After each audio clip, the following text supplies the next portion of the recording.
of Randal Worcester. He's the man who was involved in a violent arrest in Crawford County in August of 2022 that landed 2 deputies in prison.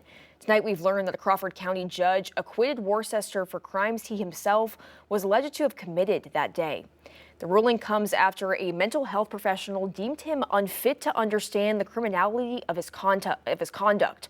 Worcester was on trial for multiple criminal charges related to the day of his arrest. As part of today's acquittal, prosecutors say Worcester will be sent to the Arkansas State Hospital for an undetermined time period.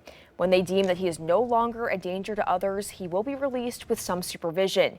He was also the man that was brutally beaten by multiple police officers back in 2022 who are currently in prison for their crimes against Worcester.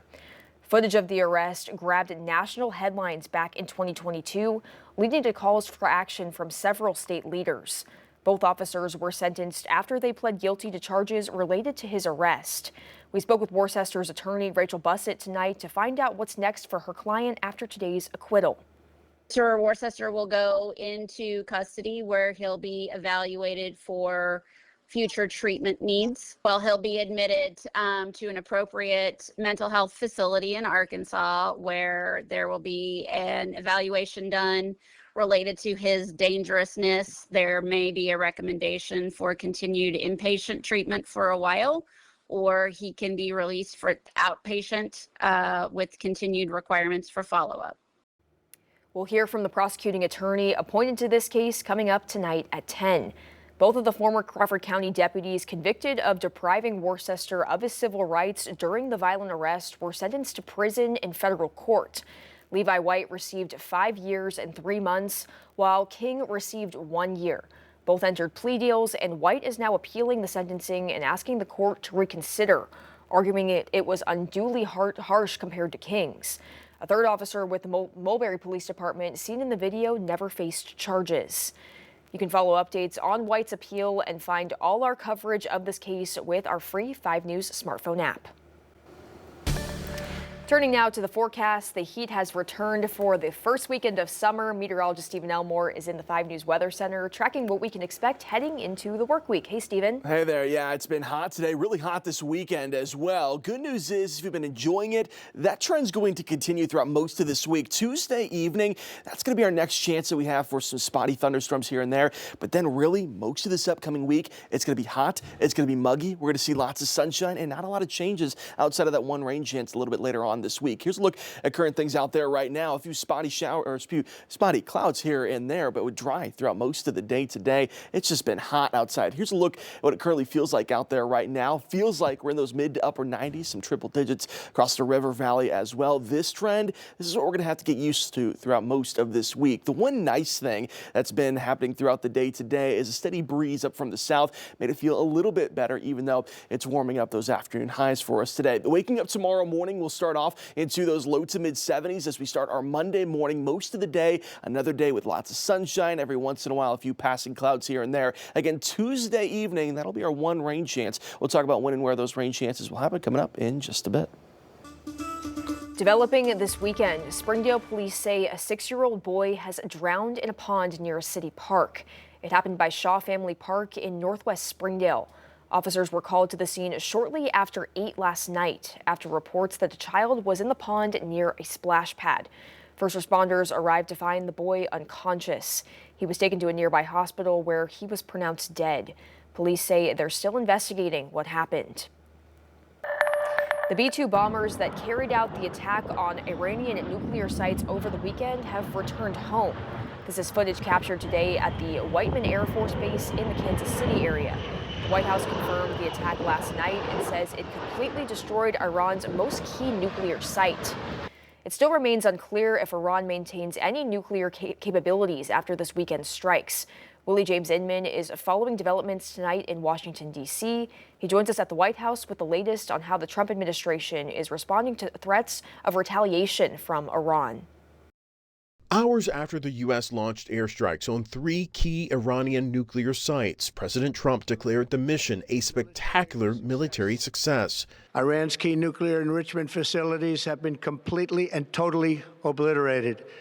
Iran, the bully of the Middle East, must now make peace If they do not, future attacks will be far greater and a lot easier. During the strikes called Operation Midnight Hammer, B-2 bombers dropped bunker-busting bombs on the nuclear installations. The battle damage assessment is ongoing, but our initial assessment, as the chairman said, is that all of our precision munitions struck where we wanted them to strike and had the desired effect, which means especially in Fordo, which was the primary target here. On Face the Nation, Secretary of State Marco Rubio warned Iran against making any retaliatory moves against the U.S. or its interests. We'll see what Iran decides to do. I think they should choose the route of peace. We've done everything. We have bent over backwards, okay, to create a deal with these people. On Capitol Hill, Republicans mostly welcomed President Trump's decision, while some Democrats said the commander-in-chief should have consulted Congress first. I'm always open to new intelligence, but the procedure should have been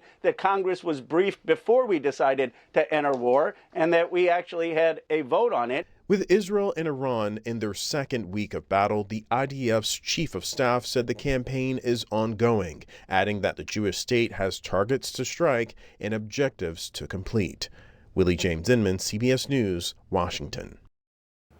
New satellite images are showing the aftermath of this weekend's attack by U.S. forces on the nuclear enrichment facility. Several large holes and craters can now be seen on the top of a ridge over the underground complex.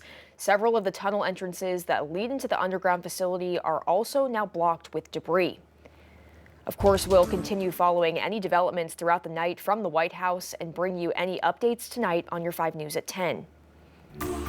New tonight, a suicide bomber killed 20 people inside a church in Syria. The explosion happened on the outskirts of Damascus. Many more people were also wounded in the attack, and no group immediately claimed responsibility. Survivors say a lone attacker entered the church and fired at people before detonating the explosive. We're also following developments tonight from Tulsa police on a deadly shooting this weekend at a Juneteenth festival. It happened around 11 o'clock last night. 8 people were shot and 1 died. People believe there may have been 2 shooters, and they're interviewing potential suspects. Now to the immigration enforcement crackdown in California. There's a new tensions rising this weekend between the Trump administration and leaders in California. Elise Preston has the latest on what's unfolded this weekend in Los Angeles. The hundreds of millions of wasted taxpayers' dollars that were wasted in the performance of a stunt and an experiment in this city. LA Mayor Karen Bass took aim at Vice President J.D. Vance. She accused the Trump administration of misusing the military to quell protests against immigration raids. Vance defended the deployment and blamed California's Democratic leaders for failing to support law enforcement. If you let violent rioters burn great American cities to the ground, then of course we're going to send federal law enforcement in to protect the people. 4,800 federal troops are now in Los Angeles. The politics are spilling over onto the baseball field. This week, the LA Dodgers claim they blocked federal immigration agents from entering its stadium. The team has been striking out with many of its fans because of its extended silence on ICE raids. Nearly half of Dodgers fans are Latino. Singer Neza received backlash and praise for her Spanish rendition of the national anthem before last Saturday's game, despite the team's request that she sing in English. I just felt like I needed to do it. Para mi gente. Elise Preston, CBS News, Los Angeles. The mayor of Memphis is the latest politician to become a target of possible political violence. The 25-year-old suspect, Trenton Abston, is accused of kidnapping and stalking. Authorities say Sunday night he went to Memphis Mayor Paul Young's home, where he jumped a wall and knocked on the door. Investigators later found a taser, gloves, rope, and duct tape in his vehicle.